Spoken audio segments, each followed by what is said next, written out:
Police મહાન નિરીક્ષક Shri R વી અસારી સાહેબ, ભાવનગર રેન્જ તથા ભાવનગર પોલીસ અધિક્ષક શ્રી નીતેશ પાંડેય સાહેબ ભાવનગરનાએ આપેલ સૂચના મુજબ મહુવા ડિવિઝન તાંબાના મહુવા ટાઉન તથા કુટવડા પોલીસ સ્ટેશન વિસ્તારમાં રાજ્ય સરકાર નિમિત્તે ઝીરો ટોલરન્સીની નીતિને અનુસંધાને પોલીસ સ્ટાફ દ્વારા પકડવામાં આવેલ પરપ્રાંતીય ઇંગ્લિશ દારૂ તથા બિયરના જથ્થાઓનો નાશ કરવાની કાર્યવાહી પ્રાંત અધિકારી અને સબ ડીવી મેજિસ્ટ્રેટ શ્રી મહુવા, નાયક પોલીસ અધિક શ્રી રીમા ઝાલા સાહેબ, ઇન્ચાર્જ મહુવા વિભાગ, સચિવ શ્રી નશાબંધી અને આબકારી ભાવનગર તથા પો.ઇન્સ શ્રી એચ.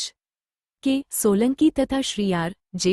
યાદવ સાહેબ વગેરે હાજરીમાં કરવામાં આવેલ, જેમાં મહુવા ટાઉન પોલીસ સ્ટેશનના પ્રોહી ધારા હેઠળ રજી થયેલ પર ગુન્હાઓ, જેમાં 750 mlની બોટલ નંગ 2592 રૂપિયા 375 મિલીલીટર તથા 180 ml બોટલ નંગ 5026 તથા 01ની બોટલ નંગ 02 બિયર ટીન નંગ 3191 મળી કુલ બોટલો નંગ 10,811, જેની કિંમત 50,53,298 રૂપિયાનો તથા કુટવડા પોલીસ સ્ટેશનની ધારા હેઠળ રજીસ્ટર થયેલ 07 ગુનાઓને, જેમાં કુલ નાની મોટી બોટલો નંગ 133 તથા બિયર ટીન નંગ 05, જે કી 10,329 રૂપિયાનો મુદ્દા માલ એમ મહુવા ટાઉન તથા કુટવડા પોલીસ સ્ટેશન જે બંને પોલીસ સ્ટેશનના કુલ 59 ગુનાઓ કુલ કિંમત 50,63,627 રૂપિયાને પ્રો.હી મુદ્દામલ લાઇટ હાઉસ મહુવા નજીક નાશ કરવામાં આવેલ.